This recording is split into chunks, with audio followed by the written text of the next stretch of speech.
Salut à tous, c'est Lunaris. Aujourd'hui, le test de la Honda Pacific Coast de 1990. Allez, c'est parti.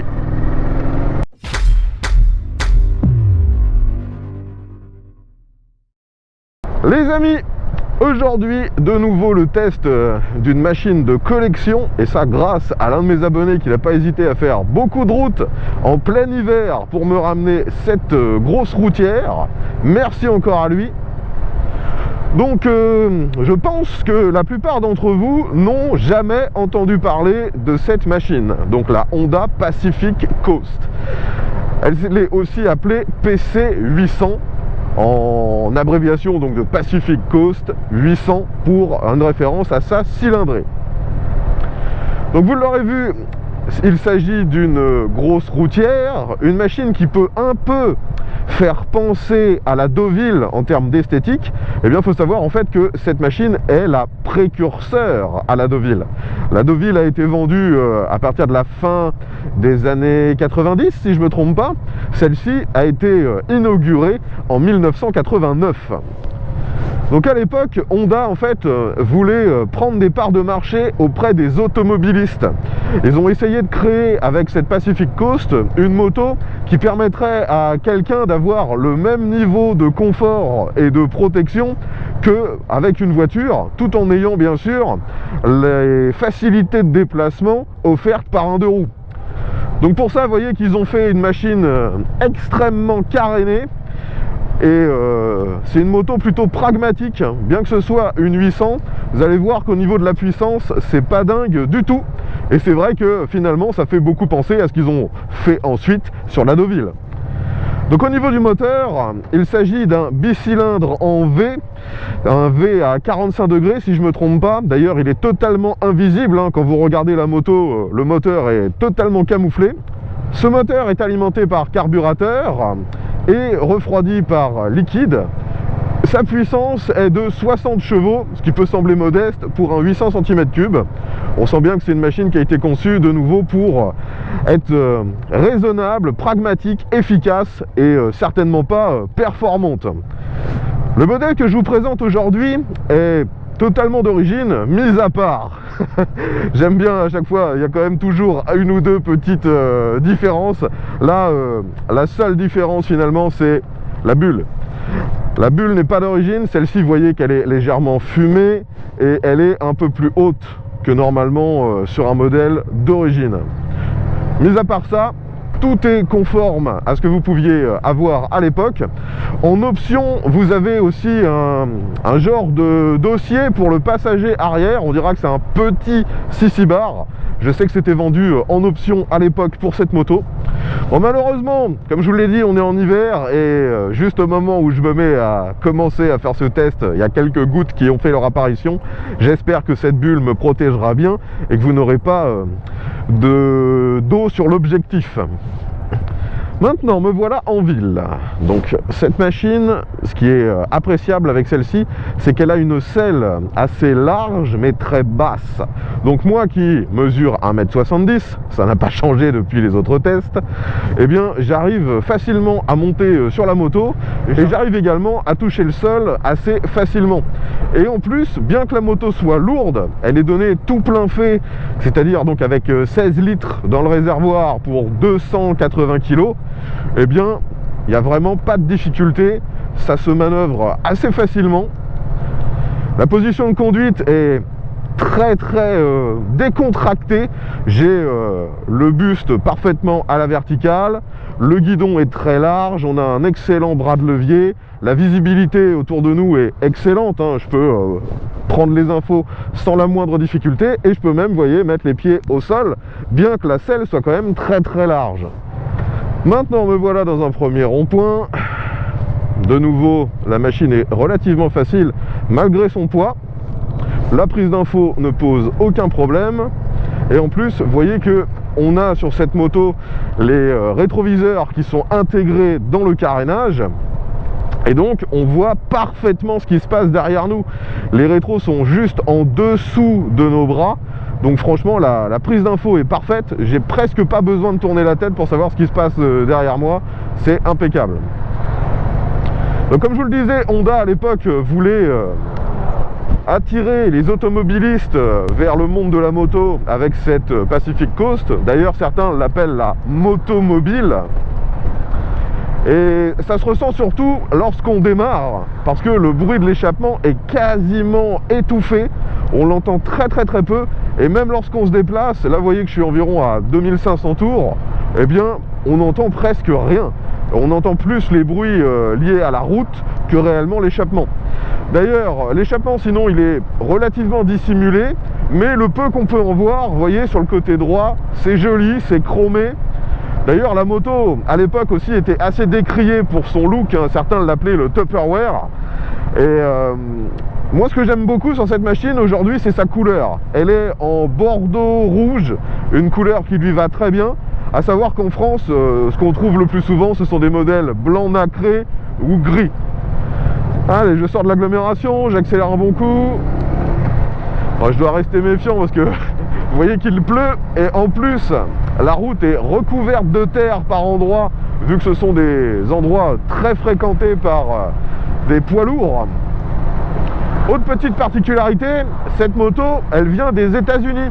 Donc si vous regardez le compteur, en fait on a une double graduation pour la vitesse. On a une première graduation en miles et une deuxième en km/h, qui est, il faut l'avouer, bien moins lisible, vu qu'ils ont écrit ça en bleu foncé sur noir.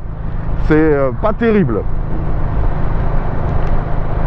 Bon, pour l'instant, je suis quand même assez surpris par la protection offerte par la machine. Déjà, la bulle est vraiment efficace. Là, je suis avec la visière grande ouverte et j'ai presque pas d'eau qui arrive sur mon casque. Et au niveau des jambes, je suis totalement protégé. Je n'ai pas d'eau qui arrive sur les jambes, ni même sur les bras. Franchement, c'est impressionnant la protection offerte par cette machine. Maintenant, me voilà dans le passage que je prends à chaque fois à basse vitesse. Vous connaissez si vous suivez régulièrement mes tests. Donc je redescends en première. Je suis à très faible allure et de nouveau, la machine est très bien équilibrée. On n'a pas de difficulté à la manœuvrer, même à très basse vitesse. Le moteur est plutôt cool, donc même à bas régime, là je suis à 1500 tours, je reste comment dire, sans KO, sans brusquerie. C'est efficace. Bon les amis, vous reconnaissez très certainement l'endroit. Si vous êtes habitué à mes tests, on va bien sûr utiliser cette route pour tester l'accélération. C'est une machine qui se voulait modeste en termes de performance, je le rappelle, donc 60 chevaux pour 280 kg, plus mes grosses fesses dessus. Ne vous attendez pas à des performances de premier ordre. Ce qu'on va essayer de voir, c'est tout simplement si aujourd'hui cette machine a encore les performances qui étaient données à l'époque par le constructeur, et comment ça se comporte, si c'est brutal, s'il y a une sonorité, enfin... On va voir comment ça se comporte. Bien sûr, c'est une machine ancienne, elle est de 90, il n'y a pas d'ABS, il n'y a pas de traction control, il n'y a aucune aide électronique, vous pouvez vous en douter. Allez, c'est parti, let's go.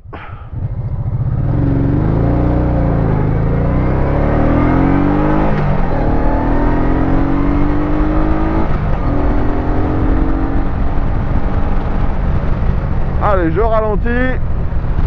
Je me suis fait avoir, j'ai pas bien pris le temps de vérifier où était le 100 sur le compteur en km/h et finalement je le voyais plus. Bon, faut que je me base sur les miles. En miles, normalement, ça doit être 60. Bon, maintenant, on va utiliser comme d'habitude cet espace afin de faire un petit demi-tour.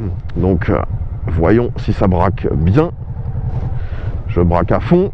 L'angle de braquage est plutôt important. Et le diamètre, lui, le rayon de braquage est plutôt pas mal pour une machine de ce gabarit. Allez, on est reparti pour un test d'accélération et ensuite on va tester le freinage. Let's go!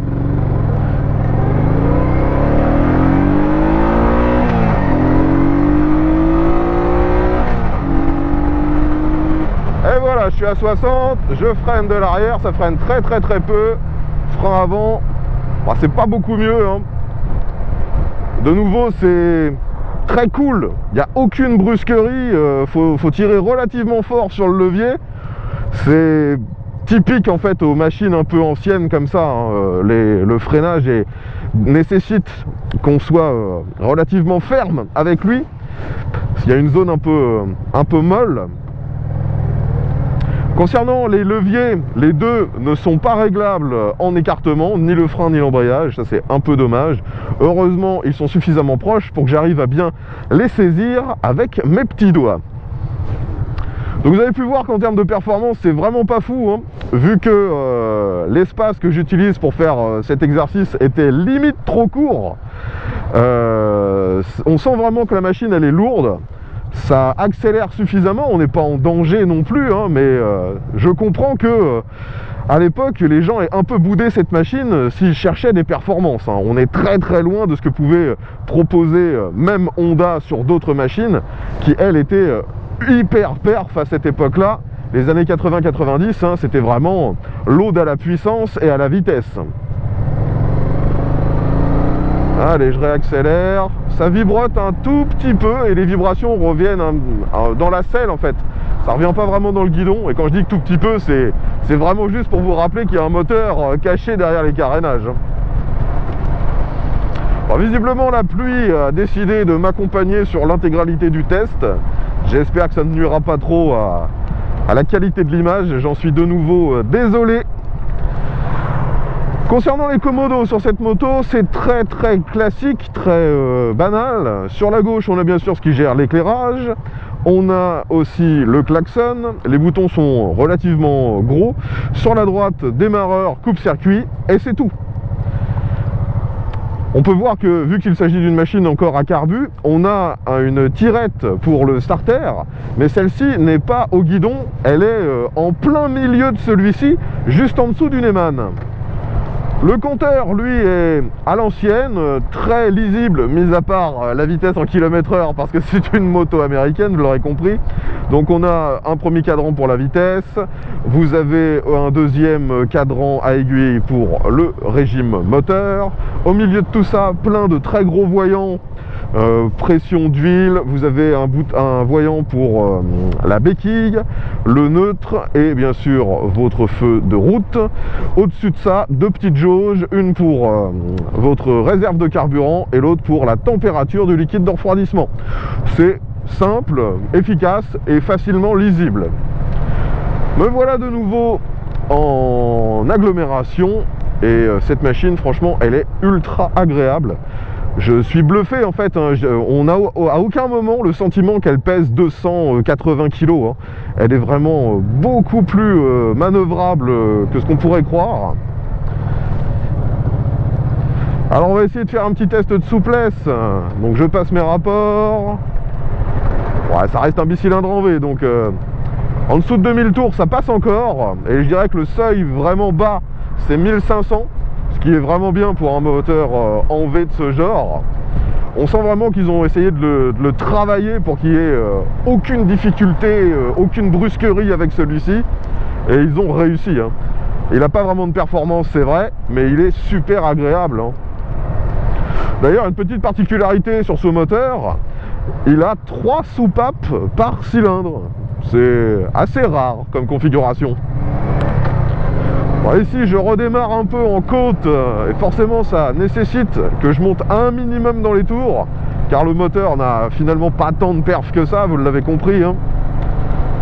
Et on commence vraiment à entendre le moteur qu'à partir de 4-5 000 tours, hein. Avant, comme je l'ai déjà dit, c'est extrêmement calme, hein.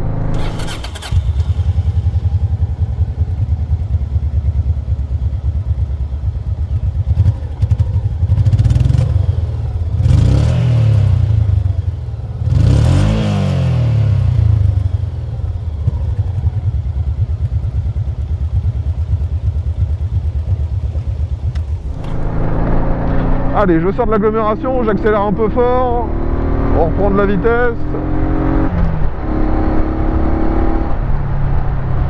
Ça fonctionne, hein.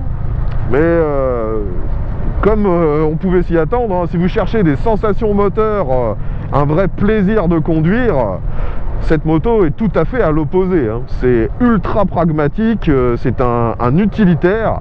Je dirais qu'on a à peu près autant de sensations finalement que sur un scooter. Allez, un petit dodan. Bon, alors les suspensions actuellement sont plutôt confortables. Sur cette machine, quasiment tout est caréné, donc je peux presque rien vous montrer. Vous voyez que la fourche à l'avant, elle aussi, est quasiment cachée. Elle n'est pas réglable. À l'arrière, il semblerait qu'il y ait 2 amortisseurs, mais alors eux sont totalement invisibles et ils ne sont pas réglables non plus. Allez, de nouveau un petit dodane, je suis à 30. Ouais, c'est pas trop mou, c'est pas tape-cul, c'est confort. C'est juste ce qu'il faut pour quelqu'un de mon gabarit. Après, il faut bien se dire que cette moto a été conçue pour rouler sur de longs trajets et aussi, si nécessaire, avec un passager. Bon, par contre, là, un petit défaut surprenant pour une Honda, la boîte de vitesse. Celle-ci fonctionne bien, mais par contre, il faut quand même mettre un peu de force et de fermeté sur le sélecteur. Bah, sinon, ça passe pas forcément aussi bien que sur les autres Honda, mais ça passe quand même. Après, autre particularité de ce modèle, vu que ça devait être une machine qui nécessitait quasiment aucun entretien au quotidien, vous voyez que la transmission finale est assurée par un cardan. Bon, ici, vous reconnaissez d'habitude la route que je prends un peu vite, la succession de virages. Aujourd'hui, je vais juste essayer de maintenir la moto sur sa trajectoire parce que c'est boueux, pluvieux, c'est clairement glissant. Mais de nouveau, la machine ne pose aucune difficulté, hein. J'ai pas de force à donner, on n'a pas du tout l'impression qu'elle pèse 280 kg, je le répète. Et dans ces situations, bah, le freinage, comme je vous l'ai dit, il n'est pas violent, mais il est aussi relativement rassurant parce que bah, il ne va pas vous bloquer d'un seul coup. Autre précision, dont j'avais oublié de parler, le frein arrière, c'est un frein à tambour. Alors c'est marrant parce que parfois, lorsqu'on est en décélération, on entend des petits pop pop pop pop qui sortent de l'échappement. C'est pas fort du tout, hein, et justement c'est assez marrant parce qu'on s'y attend pas du tout sur une moto aussi, on va dire calme. Allez, prise d'info, aucun problème, on va suivre ce véhicule. Ouais, vraiment aucune difficulté, j'aurais même pu envisager de le dépasser. Mais j'avoue que la route me semble vraiment encore en pire état sur l'autre voie. Donc on va rester tranquille. Bon, vous voyez qu'on est en Normandie, hein, il y a un peu d'eau qui tombe. La plaine est devenue un lac. Bon, ça fait plaisir aux mouettes, ça c'est déjà bien.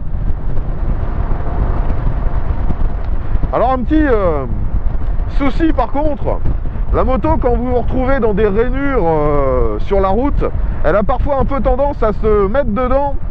Donc il faut rester vigilant afin de ne pas vous foutre au tas à cause de ça. D'ailleurs, la taille des pneus sur cette moto est, on va dire, relativement inhabituelle pour le pneu arrière. À l'avant, c'est standard, c'est un 120 en 17 pouces. Par contre, à l'arrière, il s'agit d'un pneu uniquement en 140, mais c'est surtout uniquement du 16 pouces. Finalement, je pense pas que j'aurais pu tester une meilleure moto sous la pluie. Parce que je suis totalement protégé, hein. J'ai pas du tout d'eau sur moi. Quelques gouttes sur les bras, quelques gouttes sur le casque, mais rien de plus, hein. Ça, c'est vraiment génial. Maintenant, on arrive sur l'autoroute. On va voir comment se comporte cette grosse routière. Elle devrait y être assez à l'aise. On laisse passer ce poids lourd. Et je m'insère. Maintenant, je dépasse le poids lourd, j'accélère un peu fort. Alors, il n'y a que 5 rapports, donc finalement, on se retrouve assez vite sur celui-ci. Là, je roule à environ 105. Je suis à 4000 tours. De nouveau, le moteur ne fait aucun bruit. Je suis assez bien protégé. J'ai juste un petit peu plus d'eau qui arrive sur moi car les gouttes avec la vitesse sont un peu rabattues vers mon visage. Mais au niveau des jambes et des bras, je suis toujours très très bien protégé. Je vais essayer de faire un test de relance. Donc là, je suis à environ 110. J'accélère à fond. Et je vais dépasser. Donc vous voyez, il n'y a vraiment pas de difficulté. Ça marche plutôt bien. Et la moto est stable.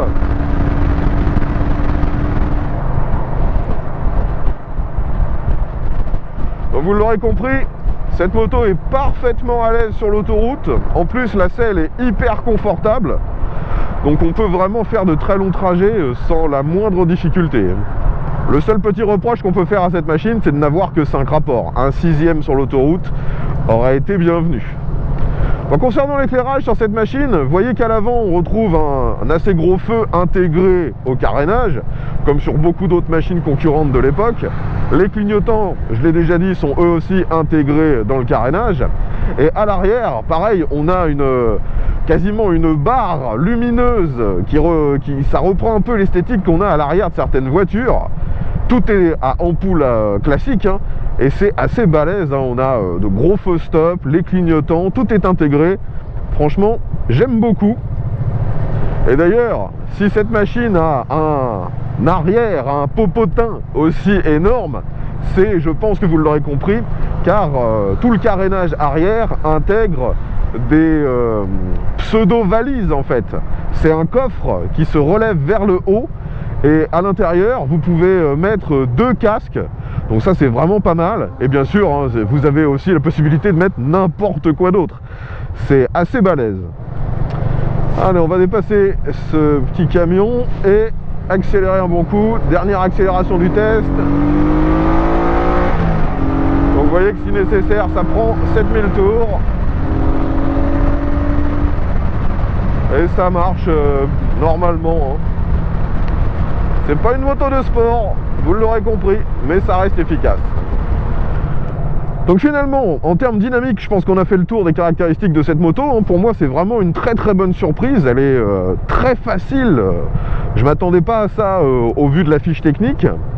Et même si son moteur n'est absolument pas exubérant, ce serait même plutôt totalement l'inverse, je la trouve très agréable à conduire. C'est vraiment une bonne machine. En termes d'aspect pratique, on en a déjà parlé. Sa caractéristique principale, c'était bien sûr le coffre qui peut intégrer 2 casques. Vous avez aussi un petit vide-poche dans le carénage ici à gauche, et à droite par contre ça ressemble à un vide-poche, mais en fait il s'agit d'une trappe d'accès pour le liquide de refroidissement et le liquide de frein. Comme je vous l'ai dit en début de test, la moto est actuellement équipée d'un petit 6 bar, une extension pour la selle passager. Donc actuellement, quelqu'un qui se mettrait à vouloir rouler avec vous serait parfaitement à l'aise. Il y a aussi des poignées de maintien. Franchement, c'est une moto qui a été conçue pour prendre des passagers sans problème. Vu qu'il s'agit d'une grosse mémère, on a aussi d'origine une béquille centrale. Ça, c'est quand même assez important.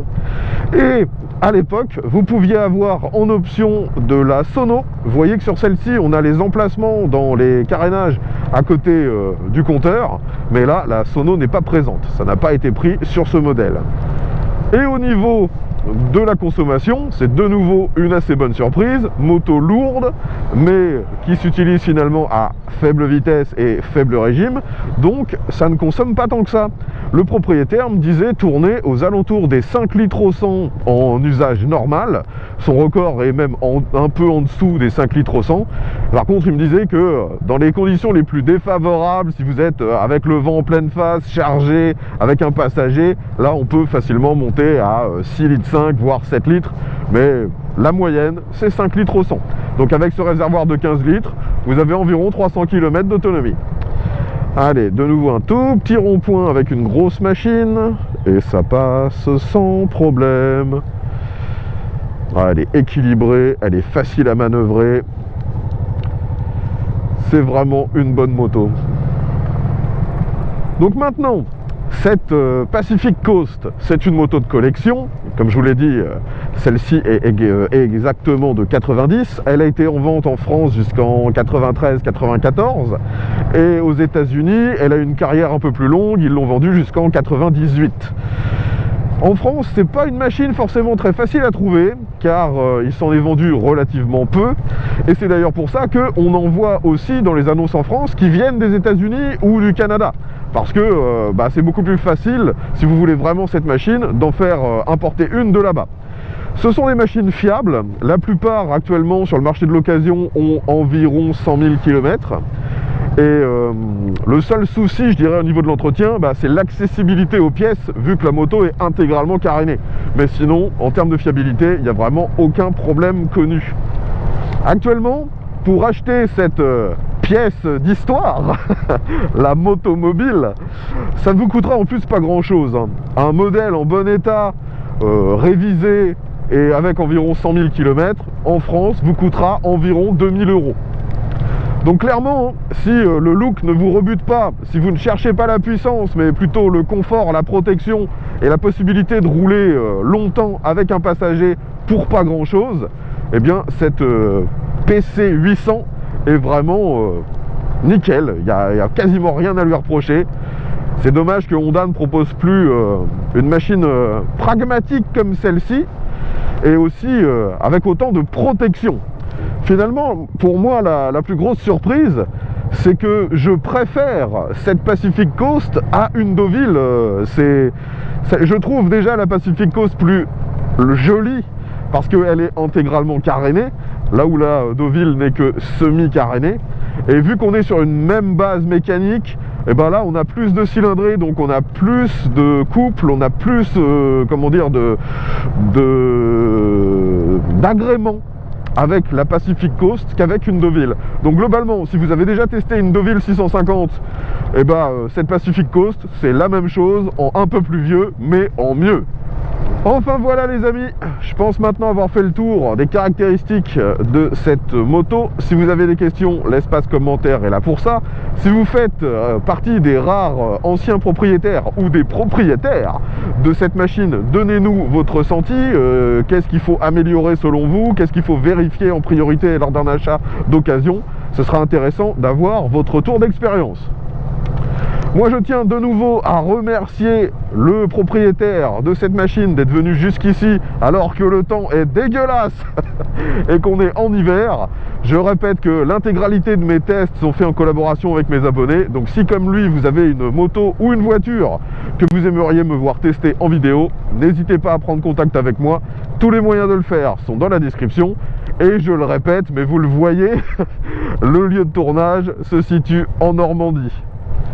Comme d'habitude, si vous avez apprécié ce test, n'hésitez pas et n'oubliez pas de mettre un petit pouce vers le haut, de la partager sur les différents réseaux sociaux. Je vous invite à vous abonner si ce contenu vous plaît, vu que je sors très régulièrement des tests de ce genre. Je vous dis à bientôt, et bien à tous.